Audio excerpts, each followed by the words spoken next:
Acabei de colocar para gravar aqui a aula de vocês. Sexta-feira que vem é um dia importante, né? Vocês já vão estar em semana de prova. E eu digo assim, esse semestre vocês têm provas assim bem, né, ponderadas, por exemplo, tem saúde da criança e do adolescente, tem obstetrícia, que eu acho que vocês estão muito ansiosos por essa prova, né, que envolve às vezes muito conteúdo específico e tudo mais, tem vigilância e tudo mais. Vocês não fizeram ainda uma prova minha, né? Eu acho que a Carmen já fez. Qual é que é a dica que eu dou para vocês? Gente, eu não faço pegadinha na minha prova, tá? A minha intenção não é passar questão para lá do aluno errar. Ao contrário. Quem prestou muita atenção na aula todas as sextas-feiras e gravou muito do que eu falei, aprendeu, às vezes não é preciso nem estudar para a prova. Às vezes, com esse conteúdo prévio que você já tendo que ouvir em sala de aula, você se dá muito bem, às vezes, nas provas, né? Então, eu só queria que vocês tivessem muita atenção, só relembrando algo que às vezes é um pouco repetitivo, mas a prova de vocês vale 10 pontos, tá? Cada questão vale 1 ponto, eu não coloquei nenhuma questão valendo 2, 1,5, não. E o que é que eu queria dizer para vocês? No dia da prova de vocês, logicamente, vocês não vão estar aqui no Zoom, vocês vão estar na plataforma fazendo prova. Mas se alguém tiver alguma dificuldade, ou se quiser tirar uma dúvida depois da aula, não tem problema, tá? Vocês podem me procurar pelo WhatsApp, pelo grupo, que eu tiro essas questões de vocês, tá? Bom, outra coisa importante, nós temos basicamente aqui 4 conteúdos de prova, né? Nós temos aquela situação epidemiológica, né, geral, que fala sobre a situação da criança no Brasil e no mundo, que a gente passou as 2 ou 3 primeiras aulas falando sobre. Nós temos o outro conteúdo que é o aleitamento materno exclusivo, né, o AME, que a gente também já comentou. Temos o IDP, tá? Só que o IDP, eu queria chamar a atenção de vocês que o que tem na questão do IDP na prova não é aquela coisa específica, tipo, ó, criança tá assim, tá assim, tá assim. Qual é o plano de cuidado? É uma coisa mais subjetiva de vocês essa questão, tá? E o último conteúdo é o Programa Nacional de Imunização, tá? Que nós vamos fazer um breve comentário, mas é importante que vocês tentem memorizar ou aprender o calendário vacinal atualizado, tá? Que isso com certeza vai estar na prova de vocês, tá? Então nós vamos começar slide por slide, e aí qualquer dúvida vocês podem levantar a mão ou falar, tá bom? Só um minuto.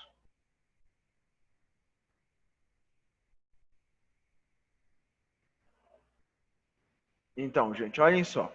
Quando nós falamos de situação atual da criança no Brasil, o que é importante a gente lembrar não só para a nossa prova, mas para a nossa convivência profissional?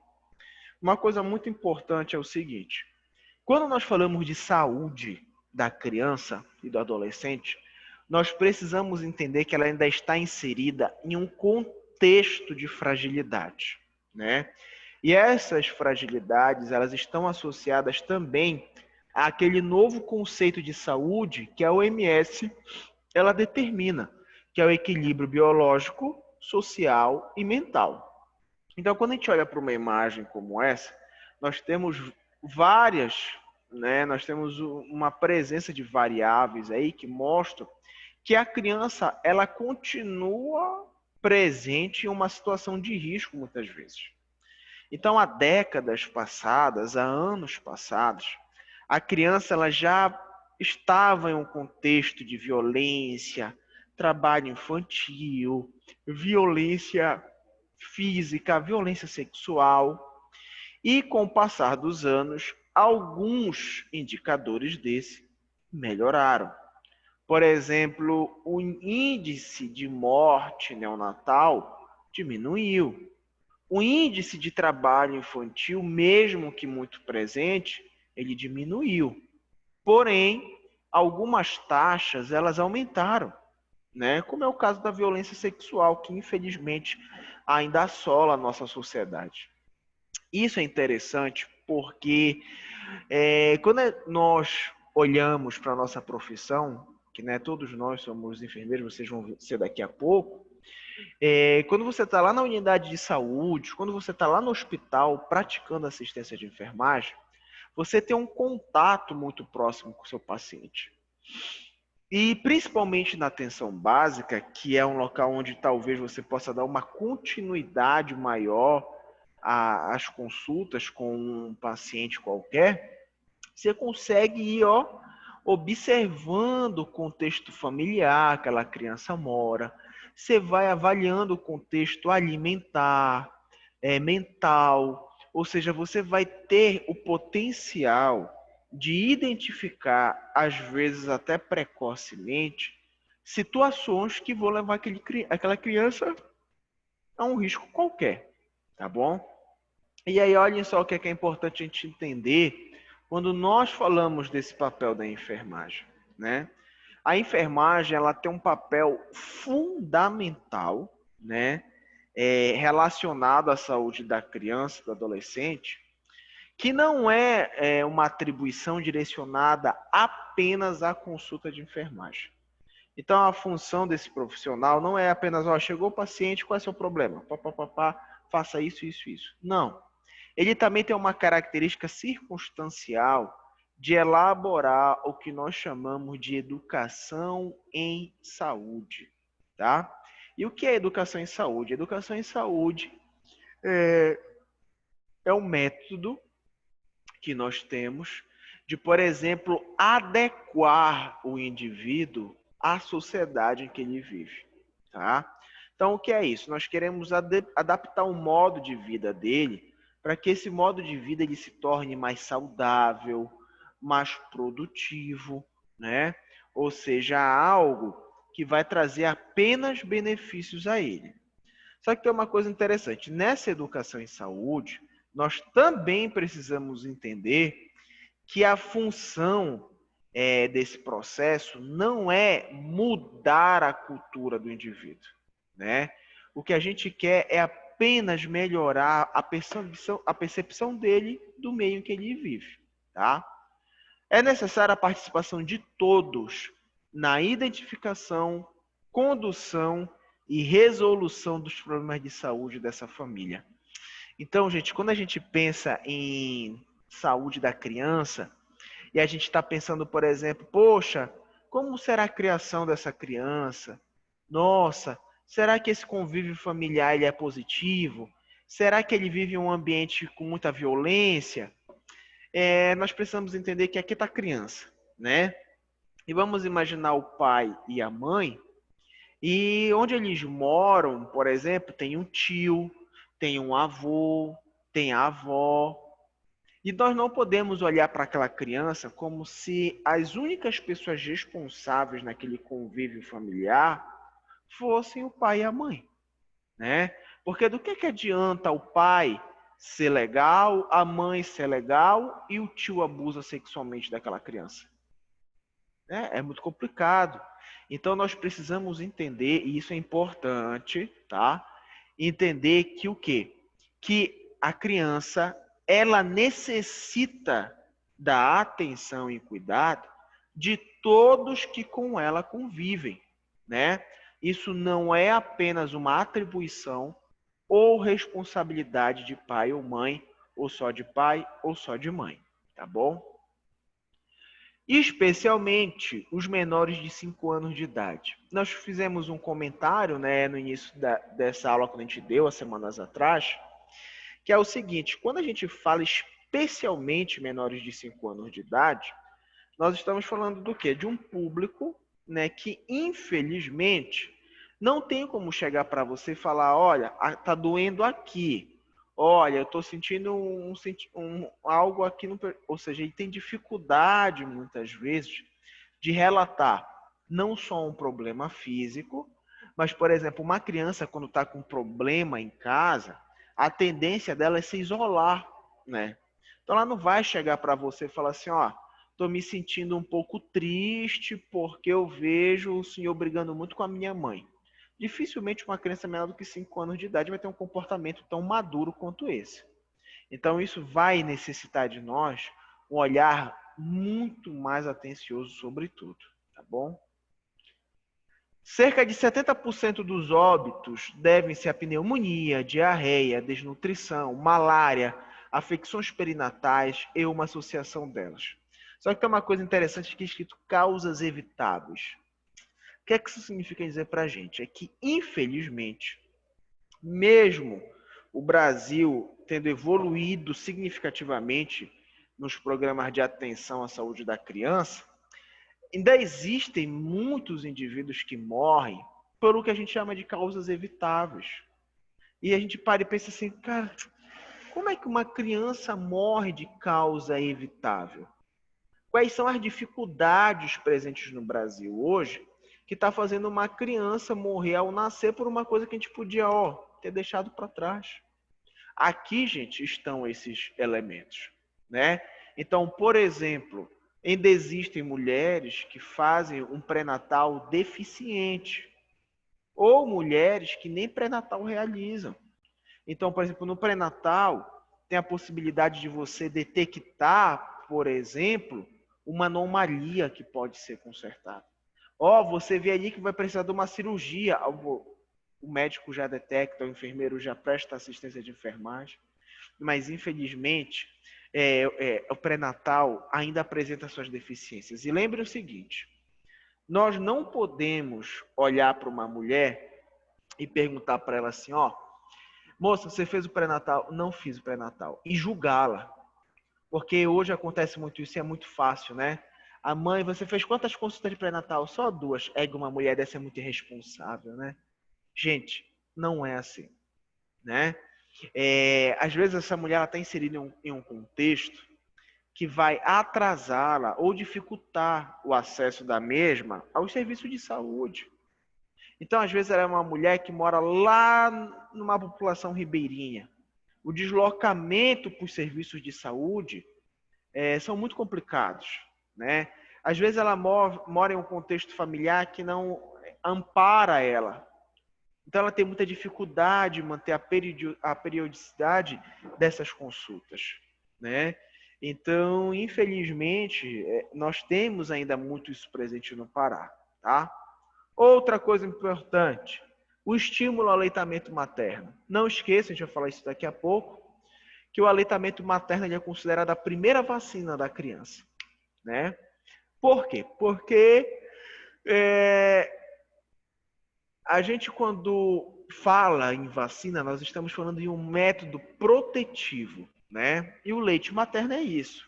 A mãe, através da amamentação, ela passa, né, entre aspas, células de defesa próprias para o corpo da criança. Ou seja, você está maturando, você está criando no seu filho várias formas de defesa celular. O problema é quando esta mãe, ela deixa de amamentar o filho. O que é que acontece? Muitas crianças, mesmo adultas já, 20, 25 anos, possuem reflexos biológicos, como às vezes imunidade baixa, devido a, por exemplo, lá atrás os problemas relacionados ao aleitamento materno. Então, infelizmente, ainda é muito ponderal essa característica na nossa sociedade. E por último, gente, a ampliação da cobertura vacinal. Então, se a gente fosse pontuar os 3 problemas que mais têm feito crianças adoecerem e morrerem hoje no Brasil, são esses 3. Principalmente em crianças menores de 5 anos de idade.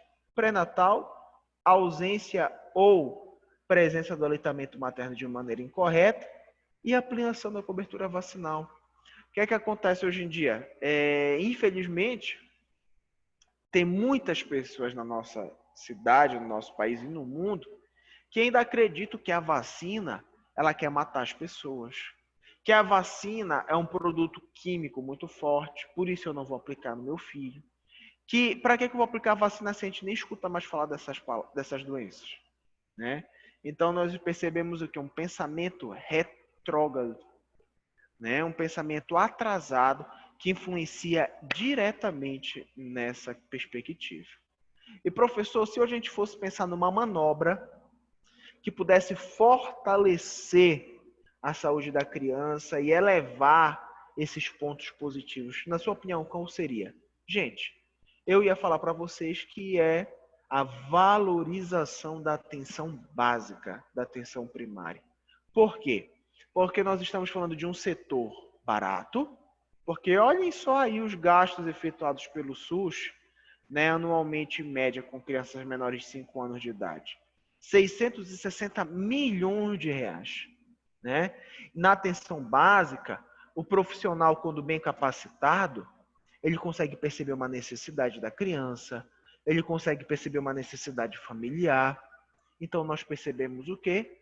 Nós vamos perceber a melhoria da atenção e a redução de gastos dessa manobra, tá?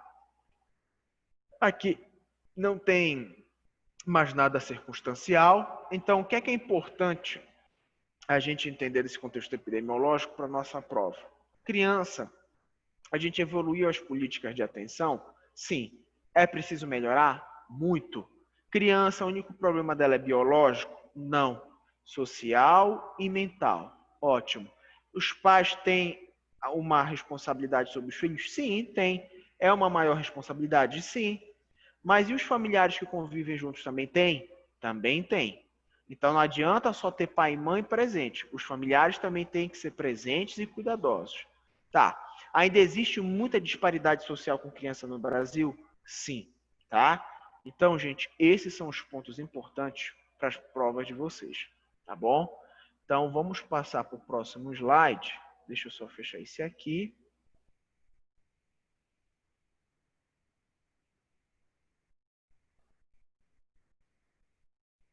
Nós vamos falar agora sobre o aleitamento materno exclusivo, tá? Então, olha só, o aleitamento materno exclusivo, ele é uma ação que não envolve apenas o ato da alimentação, né? O aleitamento materno, ele é muito mais do que esse simples ato.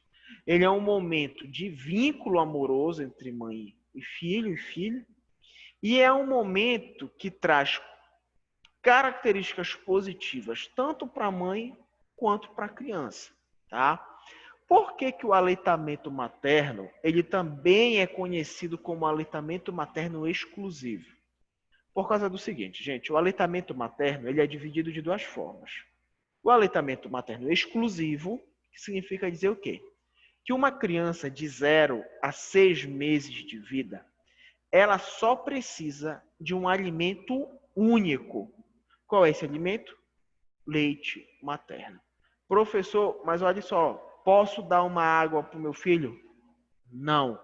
Eu posso dar uma chuquinha de chá para cólica? Não. Ou seja, o único alimento que essa criança deve ingerir é o leite materno. Tá. Quais são as características desse leite? Professor, eu devo dar o leite materno de 3 em 3 horas para essa criança? Eu tenho que dar de 4 em 4 horas, de manhã e de tarde apenas? Gente, aleitamento materno, ele precisa ser em livre demanda. O que é que significa dizer livre demanda? A criança, ela come a hora que ela quiser. Professor, mas ela quer mamar 2 horas da manhã.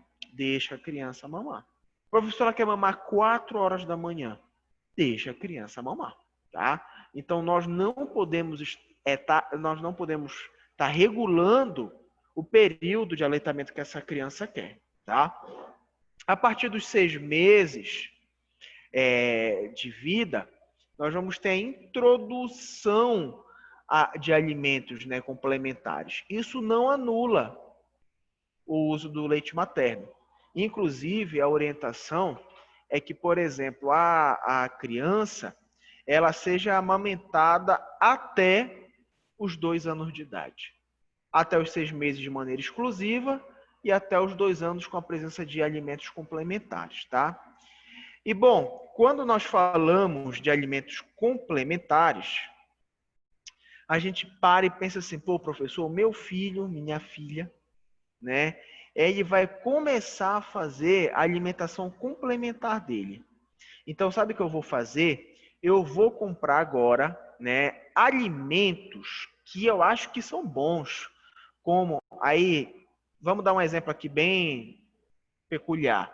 Eu vou comprar arroz negro para ele, tá? Eu vou comprar atum porque eu vi que não sei o quê. Eu vou comprar isso, aquilo, outro. E, gente, o indicado não é esse, tá? O indicado é que a criança ela faça o uso da alimentação familiar normal. Então, como assim, professor? A família come feijão, arroz, carne? Come. Então, a criança vai comer feijão, arroz e carne. Eras professor, mas não é perigoso, por exemplo, porque lá em casa eu faço um feijão com calabresa, charque, pai. Claro, né, gente? Você não vai dar uma feijoada para a criança cheio daquelas coisas. Você vai precisar o quê? Você vai precisar, né, fazer um alimento menos temperado, né, com menos condimentos, mas a mesma dieta da família.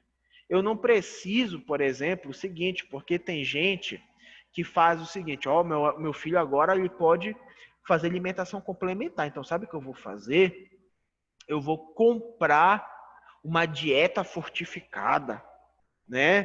Com base de brócolis, tomate, e vou dar para o meu filho. Isso não é indicado, gente, tá? Ah, mas olha, por exemplo, professor, os pais, eles são vegetarianos, né? E aí, professor, como é que fica essa situação? Eles não vão dar carne, eles querem dar outras coisas para a criança. Gente, isso é perigoso. Sabe por quê? Porque a criança, às vezes, eu não vou dizer para vocês que não tem como fazer isso, mas ela necessita de índices proteicos, de gordura principalmente, que às vezes você não vai encontrar nesses alimentos vegetarianos. Então, o mais indicado é que a criança ela faça uso da alimentação popular habitual brasileira. Como? Toma um caldinho de feijão, come um franguinho desfiado, toma uma sopa, come legumes, ou seja, uma alimentação próxima do cotidiano familiar, tá bom? Bom, no Brasil, a última pesquisa sobre a situação de aleitamento materno em nível nacional encontrou uma mediana de duração de amamentação de 7 meses e de amamentação exclusiva apenas um mês. Então, no Brasil, ao invés da criança ficar no aleitamento materno 6 meses, está ficando um mês. Ao invés de fazer aleitamento por 2 anos, está fazendo por 7 meses. E aí, quando a gente para e reflete, pensa assim, o que está causando esse problema, gente? O que será que está causando essa redução, né? Esse nível tão preocupante que envolve esse número, né? Gente, o nosso contexto social, ele modificou. Então, o que é que acontece? Antigamente, a mãe, né, naquele padrão machista que a sociedade vivia, até hoje vive, né, mas naquela época era mais intenso, ela vivia em uma sociedade onde o homem tinha um papel de ir para a rua trabalhar, né, e a mulher ficava dentro de casa, cuidando do lar e dos filhos. Tudo bem. Com o tempo, a mulher ela foi ganhando mais espaço no ambiente de trabalho e garantindo, né, lutando pelos seus direitos. E hoje ela assume um papel bem diferente do que há 100 anos atrás, né? Então ela está presente, muito mais presente no ambiente de trabalho. Ela tem outras responsabilidades, né, que não deve ser só da mulher a responsabilidade de cuidar da casa e coisas do tipo. E isso fez com que esse ambiente novo dificultasse, às vezes, a implementação correta do aleitamento materno. Ainda tem uma outra coisa. Muitas vezes essas mulheres elas estão inseridas em contextos familiares onde, por exemplo, a sogra, a mãe, o marido não ajudam ela dentro desse processo. Então, por exemplo, o pai, ele não está ali só para fazer o filho, né? Porque tem muita gente que pensa, olha, a mulher tá grávida, olha, agora é a mãe e o filho, né? Aí o pai fica assim de braço cruzado, só olhando de fora, ó, que bonito. Não, o pai, ele tem atribuições em todos os momentos. E quando nasce, não é porque só a mãe que tem peito, né, para dar o que comer para a criança, mas o pai precisa assumir responsabilidade junto à esposa, né, o companheiro ou companheira, para poder, sim, gerar uma situação muito mais próspera, tá bom? Aqui é só uma anatomia que a gente comentou na aula passada. Aqui são algumas características, né? O leite materno, como eu disse para vocês, é um leite, né, completo. Ele ajuda não só a criança, mas ajuda a mãe também, né? Aqui nós temos alguns processos importantes, né? Produção do leite, o estímulo à sucção vai ajudar a glândula pituitária a produzir ocitocina e prolactina. E quando a gente fala de aleitamento materno, não esqueçam que aqueles ditados que nós temos, olha, meu leite está empedrado, eu não tenho leite, meu filho não consegue mamar. Muitos desses problemas, às vezes, estão relacionados ao quê? A má pega. Ou seja, a posição em que essa criança está não é adequada. O mais comum é ver as pessoas colocando aquela criança com a barriga para cima. E não é isso. A gente quer botar a barriga da criança peito com peito, barriga com barriga. Tá? Então não esqueça essa posição. Bom, e por que esse leite materno ele é um alimento perfeito? Ele contém todas as vitaminas, né? Carboidratos, ele é um alimento que tem células de defesa. E aí o que é que acontece? No momento inicial, né, de amamentação da criança, aqueles primeiros dias, existe uma liberação de um leite chamado de colostro, né? Esse colostro ele é um leite um pouco mais amarelado, rico em células de defesa, que com o passar do tempo desaparece. E dá origem futuramente ao que a gente chama de leite maduro, né? Esse leite maduro já é o leite propriamente dito, que mata tanto a sede quanto a fome da criança. Então a criança quando vai mamar e mama pouco, ela não quer matar a fome, ela quer matar a sede. Então às vezes a mãe coloca no peito, a criança sai e fala, olha esse menino, pensei que estava com fome. Não é fome, gente, está matando sua sede. Entre o colostro e o leite maduro, existe o leite de transição. Ele é um leite que possui características tanto do colostro como do leite maduro, que também desaparece depois de alguns dias, tá bom? Já falamos sobre essa questão do colostro. E quais são os benefícios para a mãe? Porque a mãe também tem muito benefício com o aleitamento materno, né? Primeiro, melhora a recuperação pós-parto. O aleitamento materno exclusivo, quando realizado corretamente, ele é um método contraceptivo, tá? E ela protege a mãe contra casos de câncer de mama, tá? E até de ovário. Então a gente não pode achar que o aleitamento materno está trazendo benefício apenas para a criança, tá bom? Bom, gente, vamos ver aqui umas imagens. Ó, aqui são algumas manobras para facilitar a saída do leite materno, né? Como a massagem dos seios, né? Lembrem-se o seguinte, que quando você vai fazer essa ordenha manual, por exemplo, você está com a mama muito túrgida, o que você tem que fazer? Ó, o correto, gente, você faz uma massagem e faz o banho de sol sobre as mamas, né? Tem muitas mulheres que vão tomar um banho de água quente para ajudar, tudo é recomendado. O que não é indicado é encher a mama de creme, ó, vou tomar banho, vou passar um perfume. Por quê? Porque, gente, infelizmente isso altera o sabor do leite na boca da criança. E vai fazer com que a criança ela, tenha aversão e não queira posteriormente o leite materno, tá bom? Então, pessoal, de aleitamento materno também era só isso, tá? Vou botar os outros. Gente, alguém até aqui tem alguma pergunta? Carmen, Jaqueline, Marlúcia, alguma pergunta? Não, professor. Não? Perfeito. Vamos falar agora do IDP. Bom, o que é que a gente precisa entender do IDP? Tenho questões muito diretas do IDP. Então eu vou logo processar para vocês, que é para a gente entender. Coisa importante no IDP é o seguinte. Quando a gente fala do IDP, nós estamos falando de uma manobra, tá? Criada pela OPAS, a Organização Pan-Americana da Saúde, para que o enfermeiro ele tenha uma maior liberdade em lidar com a saúde da criança, tá bom? E o que é que isso significa dizer? Ele vem preparar, ele vem aguçar os sentidos do profissional da enfermagem para que ele tenha uma atenção maior durante a atenção à saúde da criança, por exemplo.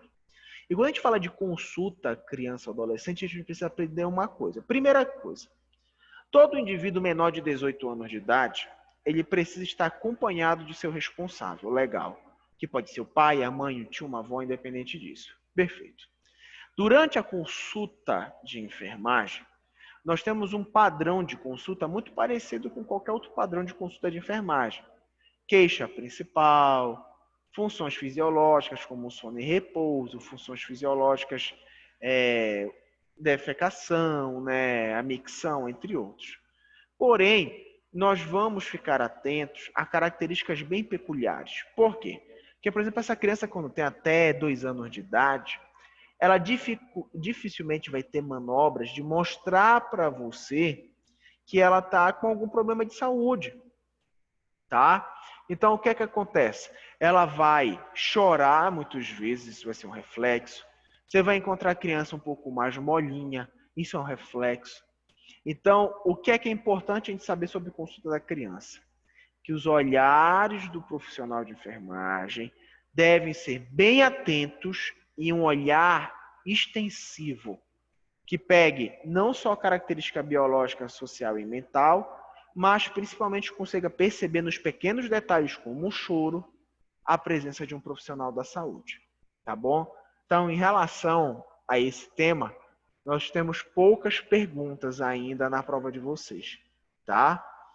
Bom, falando agora do nosso último conteúdo de prova, que é o Programa Nacional de Imunização, que é vacina, eu não vou mentir para vocês. Eu tenho basicamente 2 ou 3 questões de vacina que falam diretamente da vacinação em si, tá? Da vacina em X escolhida e do período de administração da mesma. O que a gente precisa entender também para a prova sobre a imunização? Precisamos entender que a imunização é uma coisa seríssima. Então, não tem como você hoje olhar a caderneta do seu filho e falar, olha, ele vai tomar uma vacina hoje. Ah, mas hoje é sexta-feira, quero viajar. Semana que vem eu levo ele para tomar vacina. Gente, isso é um crime, tá? Então, a gente não pode achar e justificar, por exemplo, o seguinte, olha, tem uma cidade ali no interior do Pará, é uma cidade muito pobre, né? Ali, coitado, o povo sofrido daquela cidade. Então, eu até entendo que ali uma criança nem tome vacina. Gente, não existe isso.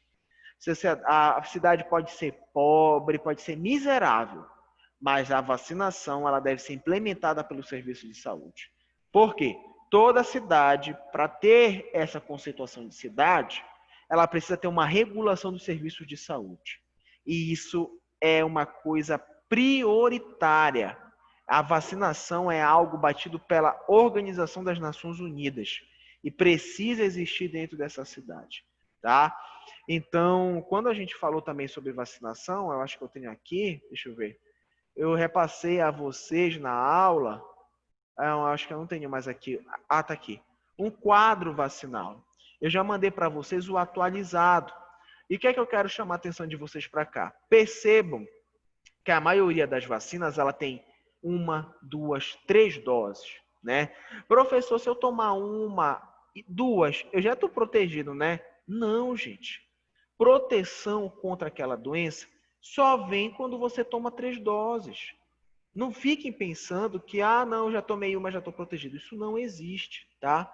Professor, olha só, deixa eu te falar, a tríplice viral, meu filho não tomou, olha, eu perdi esse período. Eu vou administrar, então, né, daqui a pouco, assim, quando ele ficar mais adulto. Meu filho não tomou BCG, eu vou dar quando ele tiver 7 anos. Gente, isso é perigoso, sabe por quê? Porque existem vacinas que não podem ser administradas no indivíduo depois de alguns anos. Então, essa BCG inicial, ela precisa ocorrer até 4 anos, 11 meses e 29 dias, por exemplo, tá? Então, outra coisa que é importante é o seguinte, percebam que a maioria das vacinas, o período mais persistente de vacina é até 1 ano de idade. Então, em 1 ano, a criança ela vai tomar todas as vacinas características de protegê-la contra as doenças, tá? Então, isso é importante para a gente entender, tá bom? E perceber que, graças a Deus, o Brasil, ele ainda é um país considerado exemplar na produção e distribuição de vacinas. Tá bom? Bom, gente, do conteúdo da revisão era isso. Eu queria saber agora se vocês têm alguma pergunta a fazer. Jaqueline, Marlúcia, Adriene, Carmen, querem fazer alguma pergunta sobre a prova, sim ou não?